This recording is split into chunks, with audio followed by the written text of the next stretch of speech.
Hey guys, how's it going? Welcome to my video. All right, so I just want to throw out a little fix out there for you guys. If you guys are in this situation, I know you guys are looking for quick fixes, and hopefully this will help you guys out. You guys have the same situation as I did a couple days ago. So basically, my car has had no issues for a long while. Like I'd say maybe like 8 months. I haven't had a single issue that I had to deal with outside of the oil changes, maybe getting a couple brakes done. Like no issues with starting, no issues with anything at all as far as mechanically. As far as it not starting and stuff like that, whether it's a crank no start or whatever. But I had this situation a couple of days ago where there was it was cranking fine, but it wouldn't run. It wouldn't start. It wouldn't turn over. It wouldn't run. It was cranking fine. So basically, let me tell you guys something. All right, it was hot out. Weather was like temperature was like 95 degrees, humid, Anyway, I was driving the car the whole entire day from like 9 to 5, 9 to 6. I was going to this place, that place, going to the gym, getting food, getting lunch, going to the park, etc., etc. All right, using the car the whole entire day. Anyway, at the very end of the day, around 6, I went to a Dollar Tree to get to get some stuff like potato chips and ice cream and stuff like that. And I ended up getting a couple ice cream bars, fruit bars. Spent about I don't know, like 20 minutes in there, and came back out, try to stop the car, but it would crank, but it wouldn't turn over. It wouldn't run. It cranked fine. The cranks were strong. It cranked fine. It wouldn't run. So at that point, I was like, all right, wasn't too worried about it. So I was like pressing the gas pedal a couple of times and try to start it, and did not start. And what I did next was I tried shifting. Maybe it was the shifter that wasn't in park, so I just try to shift it into, mess with the shifter a little bit, tugging on it a little bit, pushing it up a little bit. Did nothing. And then I put it in neutral and tried to start, and guess what, guys? Did not work. All right, so none of that stuff actually worked. All right, it did the same thing. It cranked. It wouldn't start. It wouldn't run.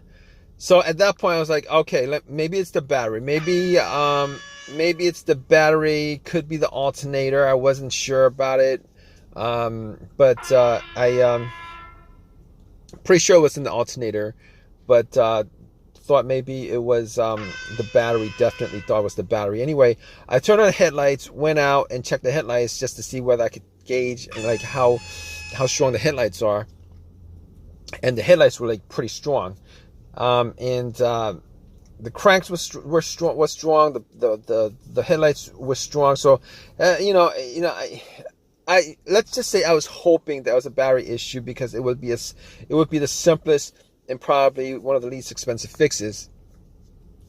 Anyway, the headlight was strong, and at that point I was like, okay, let me check on the battery. All right, see if there's anything weird with the terminals. Haven't looked at the battery in a long while. Haven't looked under the hood. Haven't looked at the battery for a long while. So anyway, looked at the battery and looked at the battery and checked out the terminals, made sure they were tight. And clean. Now the terminals looked like there was some whitish, bluish stuff on there. Definitely looked like it needs some cleaning. So I pretty much wiggled it off. They were tight on there, but they weren't super tight.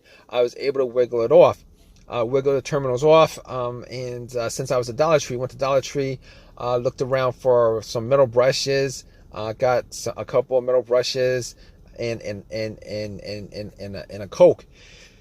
So what I did was I brushed off all the corrosion on there.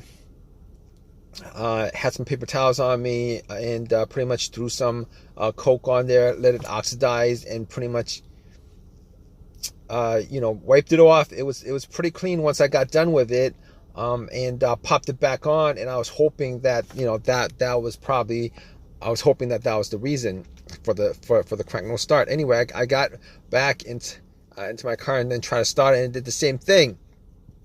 At that point, I got a little bit more worried about the situation, because that should have, if it was the battery that was the problem, that probably should have just got it to start up. Anyway, so at that point I was thinking to myself, okay, I'm in a situation right now. Let me see what I could actually. I'm gonna get like a jumper, a power pack that I have bought from Walmart maybe a couple months ago, just in case of situations like this, where if my battery had issues or it died, I would be able to jump start it. The power pack was at 75%. I popped it on, tried to start it, and it would not run at all. So at that point, I could 100% rule out the battery, because that would have at least, started. But I could rule out the battery. I didn't think it was the alternator, but if it was the alternator, if it was like the battery being low because of the alternator, for whatever reason, I would be able to maybe jump the car and then it would start up, and then once I take the power boost off, the booster pack off, it would just die out, and that would be the test for the alternator. But I never thought it was the alternator to begin with. But I ruled that out, well before any of this stuff, because the alternator, normally when the alternator dies, it dies while the engine is running. Anyway. So basically, I was like, okay, I could rule those two things out 100%. Let me see what else I could rule out, because this is, I'm troubleshooting, I'm diagnosing. So I'm looking at the terminals. I'm like, maybe the ground wire is causing this a weak maybe the ground wire is causing like a weak connection. Maybe the ground wire is the weakest link. So I was looking at the negative cable, which is the main ground wire to the car. To any car, actually. So I was looking at and it's always connected to the frame of the car in one way or another. And I was looking at it, and just make sure that it wasn't disconnected in any way, make sure that it wasn't loose, make sure that it was clean of debris. There was a little bit of rust on it where the connection was the bolt connected to the frame was, but nothing serious. And I didn't think that would have been the cause of it. So I immediately ruled out the ground wire. So I ruled out all those things off the bat. Guys, in this situation, you guys want to just diagnose and just go down a list of troubleshooting steps. Just keep on troubleshooting like I did. All right, just rule that out. I mean, that's all cleared. Rule that out. So basically, at that point, I was like, okay, all right. So there's a bunch of other things that could cause this situation. There could be like the mass airflow sensor, the throttle position sensor, the camshaft position sensor, the crankshaft position sensor, and a whole host of other stuff that you would need to troubleshoot in this case. But then I was thinking to myself, okay, I know for a fact that I did not have a check engine light. There was no check engine light on the dash at all. Did not see a check engine light the whole entire day. Haven't seen a check engine light on this car for a long while, maybe like a year. So I was thinking to myself, every single one of those components actually have a sensor on them. If there was an issue with any one of those components, it would get triggered, and what would happen is, you would get a check engine light and a code for it. Now, because I did not get a check engine light, I could essentially rule out every single one of those things. Now, what I should have done at the beginning before taking the cables off the battery was I should have put my OBD2 scanner in, and the scanner was like, one of these $19-20 OBD2 scanners I got from Walmart when I got the booster pack. But regardless, I know like 99% of the time when any of those components go out with a sensor, if any of those components go out, you can be sure that the check engine light would be on well before it just fails immediately. So I was thinking to myself, there was no check engine light. and I'm pretty sure it wasn't any of those components that were causing it, and I could rule all those things out. So I pretty much just eliminated a whole host of stuff. You guys in this situation, you guys don't have a check engine light, you guys could remove, eliminate all those things that be causing it. If you guys have a check engine light or had it before that happened, then you guys need to troubleshoot it some more. But in my situation, there wasn't a check engine light. But there's a chance that it could also be the car's computer, the PCM, the car's computer, ECU, PCM, or a car's computer that could, if it's disconnected from the car for some reason, there would be a chance that, it could cause this crank no start or no start situation. But anyway, I had an OBD2, a $19.99 or $20 OBD2 that I got from Walmart. One of these cheap ones that actually does the job pretty good as far as giving you a diagnosis of what the issue is. Anyway, I plugged it in, and I plugged it in just to run it, just to make sure that the car's computer was connected to the car. And the way you know that is if it scans all the way through and gives you a readout, you know for a fact that there's no problem with the car's computer. If it stops halfway and it doesn't complete the scan, then you kind of know that there might be an issue with the car's computer. Anyway, plugged it in, it read all the way through and gave me a readout. There was 0 codes, but there would have been 0 codes anyway because I unplugged the battery to clean it.